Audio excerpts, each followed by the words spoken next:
Religion, money, sex, and politics. Well, what could be more interesting than that? Those are all the things that I was not allowed to talk about as a child. It was considered, you weren't allowed to talk about those things. And you weren't allowed to talk about food either. They were considered rather vulgar. And they are the most interesting things. Welcome to the Late Fragments podcast. In this episode, I will be talking politics, sex, money and religion with Prue Leith. Largely by virtue of her role as a judge on the Great British Bake Off, Prue, now 83 and a South African by birth, is something of a national treasure. But her achievements go way above and beyond bunting and icing. A renowned restaurateur and founder of Leith's Cookery School, she's also a successful entrepreneur and businesswoman, the author of 8 novels and counting, and an active campaigner on issues around food, education, and most recently, assisted dying.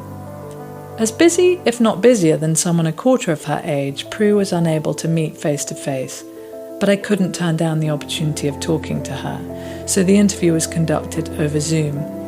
The sound quality may have been slightly compromised, but her charm and vigour certainly weren't. Half-heartedness just doesn't cut it in life, she says.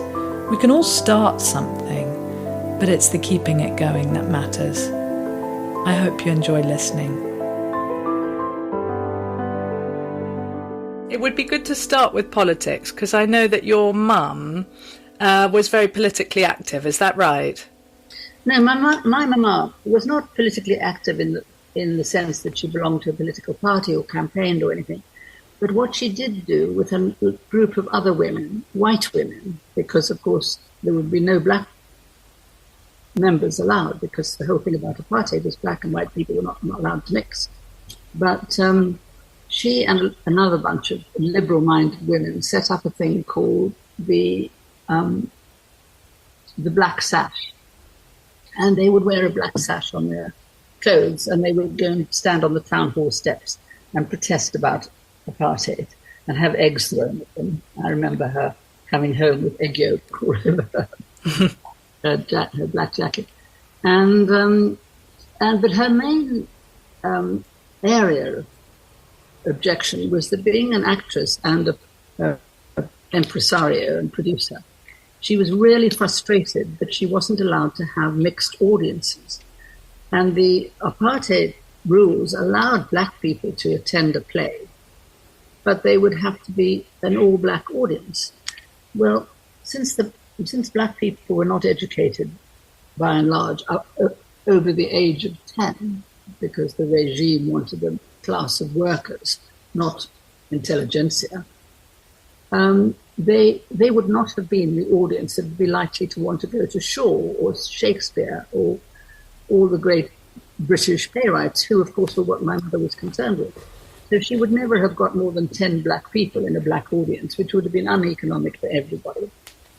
So she wanted black people to be allowed to come to the theatre. And also, she couldn't cast Othello with a black man. She had to have a white man blacked up.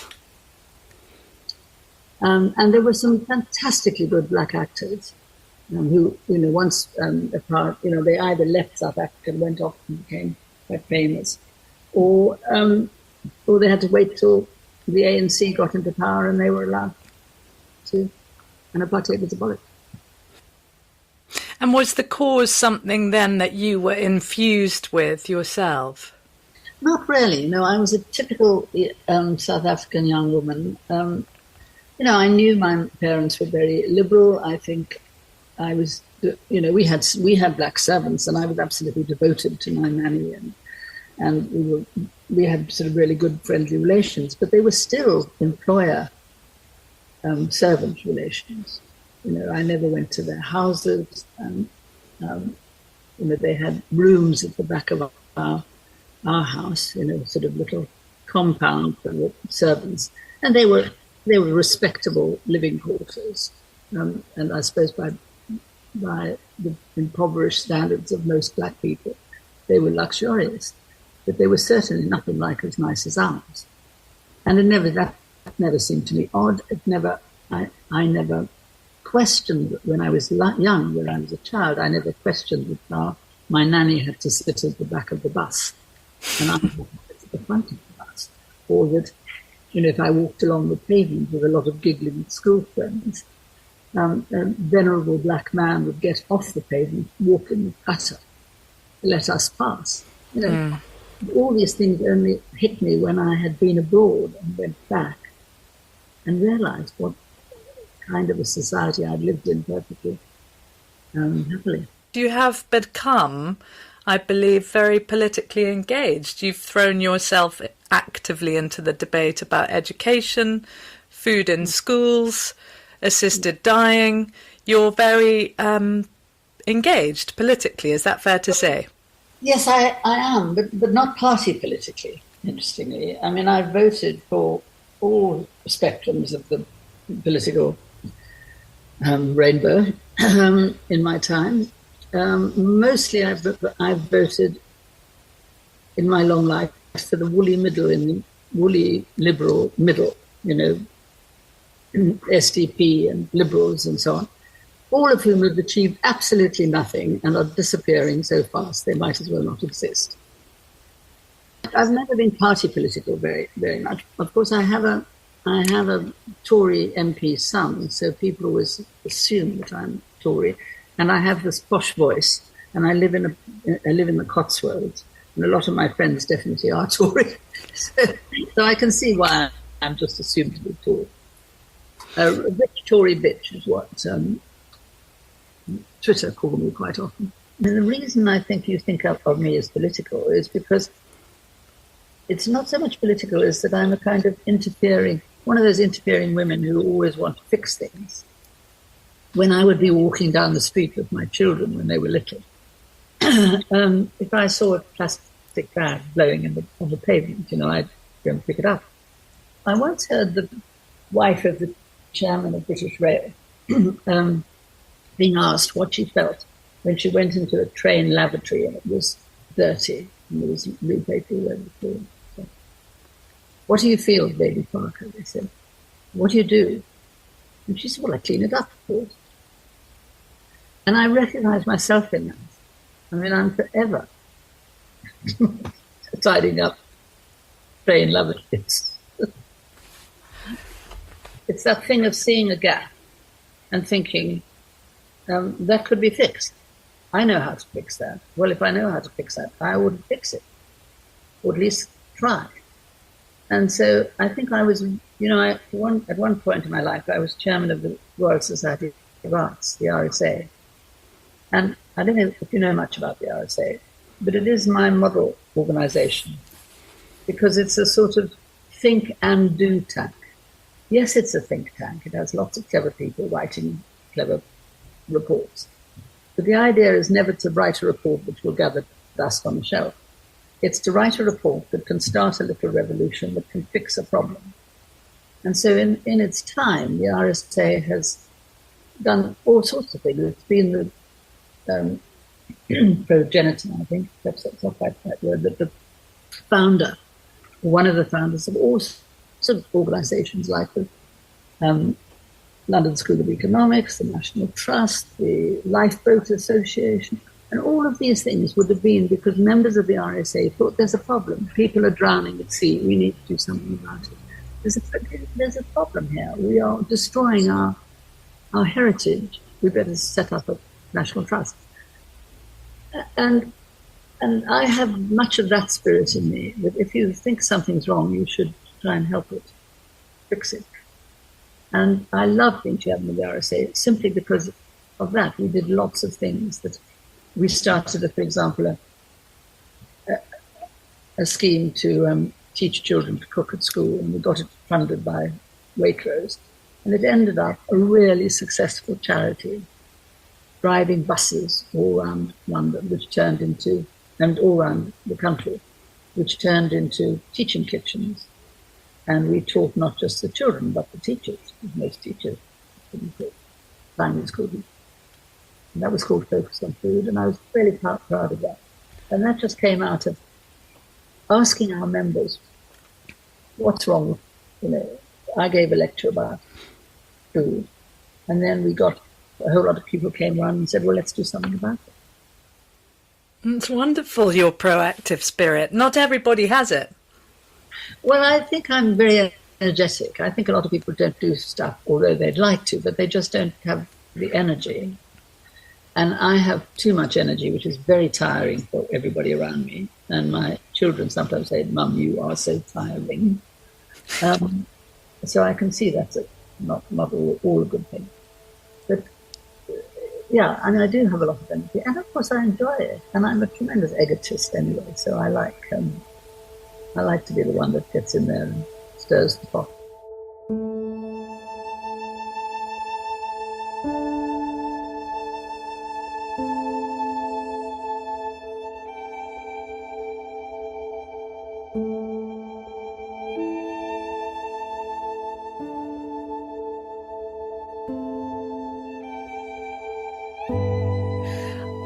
I cried reading the letter that your dad wrote to your mum.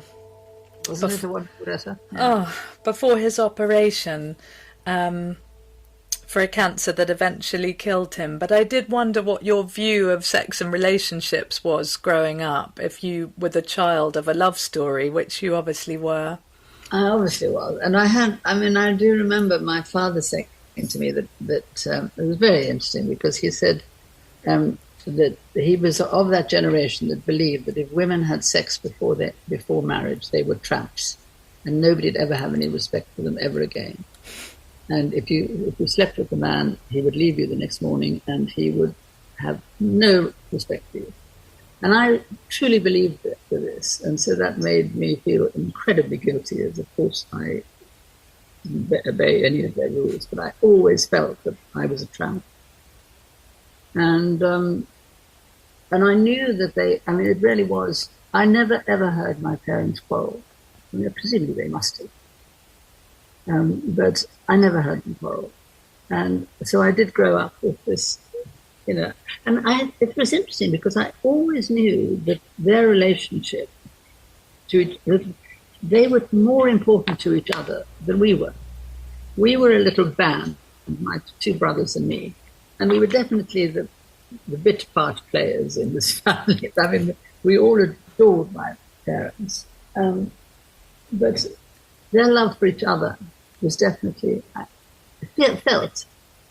We didn't feel neglected ever. We felt very loved. We knew that was the central thing to both of them, without them ever saying it. It was really good. And what was quite funny is when I read my mother's diaries, thinking of my father giving me this lecture about, women who made love before they were married were tramps. I read my mother's diaries, and she had an affair before she met mine. And that really shocked me. I couldn't believe it, but my mother had never said this to me, but my father had said it. You were quite sexually enthusiastic from quite a young age. I was. I mean, as soon as I got over horses, I was into boys. About 15, I remember thinking, if I have 10 lovers before I'm married, that is absolutely the limit. If you have more than 10, you're just a trollop. But 10 was okay. 10 was okay. I think I had 11 in the end. I know you've spoken about it before, but you had a long adulterous relationship with the man you ended up marrying. How do you view your adultery now?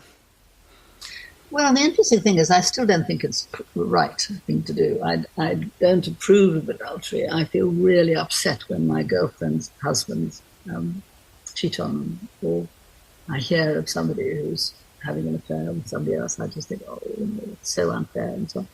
But the fact is, and it's such an old age excuse, and it sounds like such a well-worn cliche, but I could no more have not fallen in love with Rain. I mean, I would never have had the willpower to resist such a overpowering love, and it was extraordinary. And I'd have done anything for him. I was right. He was, for both of us, it was the most important things of our lives. And yes, it was particularly painful because Rain's wife was my mother's best friend. So she was, I suppose, 18 or 20 years older than him. And he was the same age, older than me. But most painfully, she was like a mum to me. When I came to work in England, I stayed with them, with Rain and his wife Nan. And Nan was absolutely wonderful. She could not have been kinder. And so I was like the betrayal and the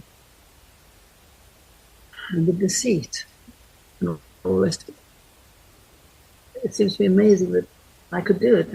But I so loved Rain, and I so actually loved Nan that. And the one thing we were both totally agreed on was that we weren't going to get married, and that he would not leave Nan. And I didn't want him to leave Nan. I didn't want to upset that family. My best friend was his daughter. Yeah. It's all a bit too incestuous and difficult to explain. But I never once asked him to leave Nan. And in fact, in the end, I left him because when I turned 34, the desire to have a baby hit me like a tidal wave. I mean, I had always been saying to myself, I don't want children, I'm very happy, and I've got Rain, and it's perfect. I'm building up my business. It's actually fine that we're not together all the time because, I'm working really hard, and it means that he can, he's not hurting that now. But you know what? It all came unraveled because when I was 34, I suddenly realized that I wanted to have a baby more than anything. So I left Rain.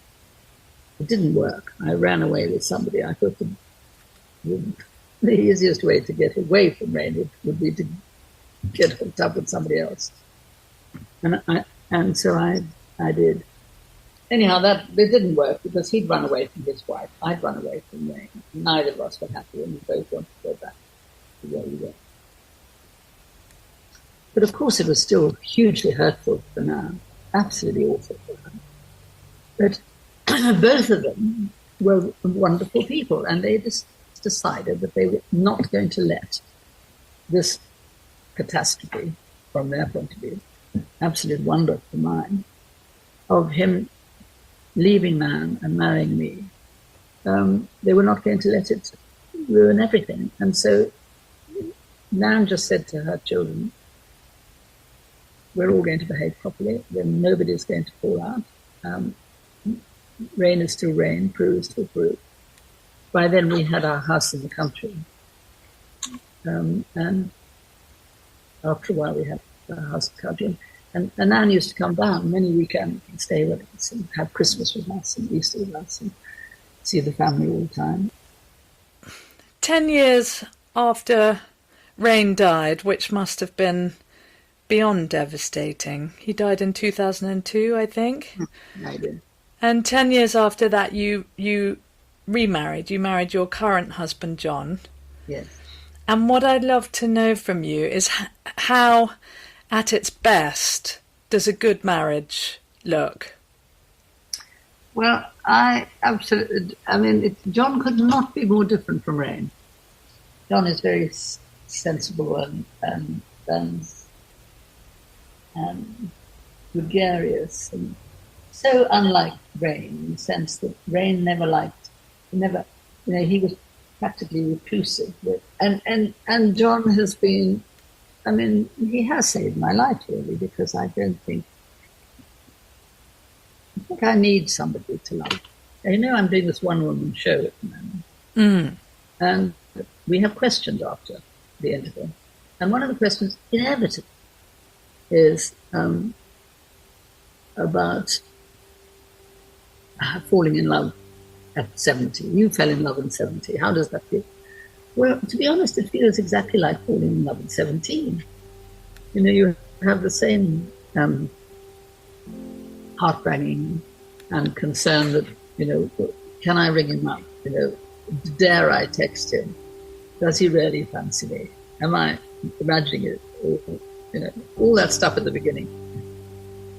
Nothing changes just because you're old. So I'm a great advocate for geriatric love. I think it's good for you.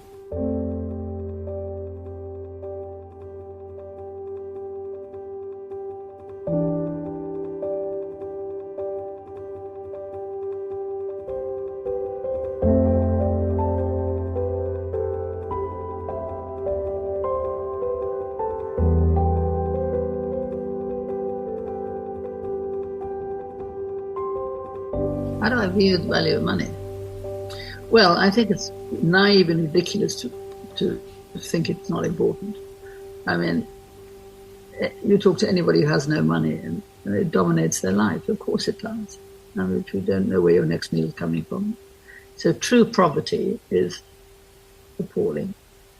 I think I've always been so lucky because I came from a well-to-do South African family. My mother was a successful theatre person. My dad was a director, a subsidiary of ICI, which was a huge company at the time. So we lived in a very nice house and we went to private school and we lived in a nice area of Johannesburg. I never went as a child into one of the South African appalling townships. So although I theoretically knew that there were lots of poor people, I'd never seen slums. It's extraordinary how you can live in a country and not be aware. Anyway, I don't know what you wanted to say about money. Obviously, money is important. I don't think I would ever do it. I've had the luxury because I've always had. My parents helped me at the beginning. I was given help my mother helped me when I opened my restaurant. She put £11,000 into my restaurant. And when I first started my business, I had an allowance from my parents of £10 a week or something, which is not today would probably be £1,000 a week or something, or £500 a week. So I always had help, but I've always been quite careful with money. I've never lived above my income, and I've been luckily successful with my businesses. So I've always managed to live within my income, but now I have huge income, so I'm very lucky. And have your career choices been motivated by money? I mean, do you choose with your heart and then money's a byproduct? I love business. I absolutely enjoy it. I'm a real trader.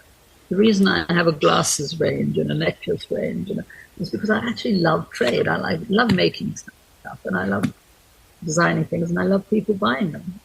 It just gives me huge pleasure.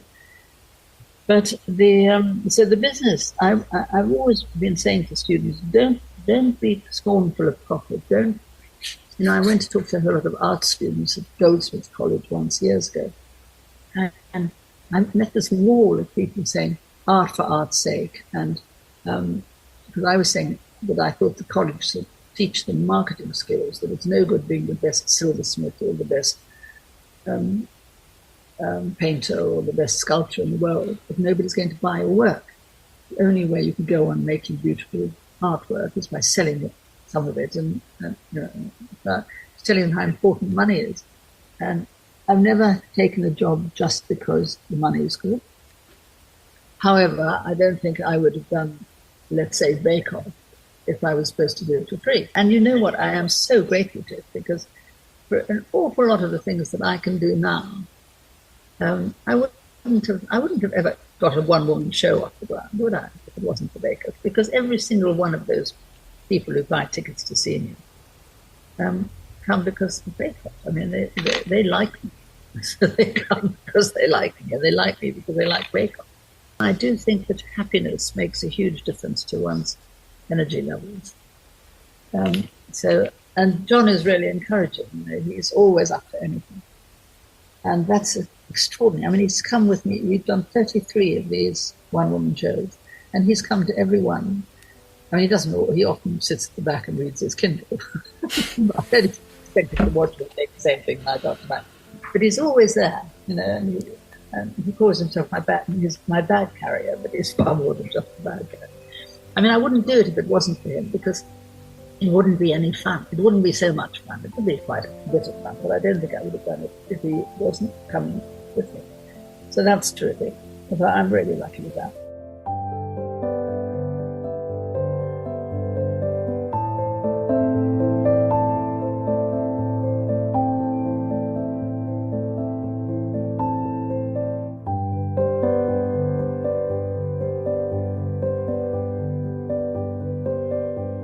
You don't believe in God?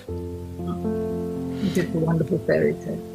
If I have a religion at all, it's that I really believe in the innate kindness and goodness of human beings, and that I don't think that, Christians or Buddhists or Muslims have some kind of monopoly on goodness or on morality. There are lots of very good people who don't believe in God. Jesus doesn't have some kind of monopoly on goodness. Does your goodness, because you are obviously a very good person and you're very caring and you do an awful lot for other people, does it, has fame made any difference to that? Do you have to concentrate on staying well behaved? I don't think I've ever changed. It's interesting that people often say if they like me on television or they like me on my one-woman show or they like what I write, they will often say, you are so consistent. You're always just you. And I think I don't know how to be anything else than just me. And I do realize that sometimes that's irritating. I'm a bit too talkative, a bit too bossy, a bit too cavalier. But I don't know what comes from. I think that you cannot be happy because I think that happiness is the ultimate goal. I don't think you can be happy if what you are enjoying is at the expense of somebody else. If you get your kicks from being grand and diva-ish and behaving badly to other people so that you feel special, well, that can't make you happy. That's a kind of salve that is totally unsatisfactory. Everybody wants to be loved, and nobody loves a diva, frankly. You've said before that your main concern is not having enough life left to live. Do you mind getting older? No, I don't actually mind getting older. I'm having a great old age. I'm fairly healthy, but I would like longer because I still would like to do a lot more things. But I don't want to live. I don't want to. Even how I feel about euthanasia. I don't want to live. It would seem an awful pity to have had such a lovely life as I have, with almost everything has gone right for me, almost everything, and then have to spend weeks or months or years in pain and suffering. I'd rather end it. Although I'd love to live for a very long time, I don't want to live in sickness. At the end of the day, what really matters in this life? Love. And it doesn't have to be, love of your husband or love of your children, but you have to love something. It could be I don't know, rare orchids or your spaniel. You must have something to use that wonderful thing, which is a sort of, if you really love something or someone, it makes you happier and makes everybody around you happier. I think love, well, a cliche thing to say, but I'm sure that's right.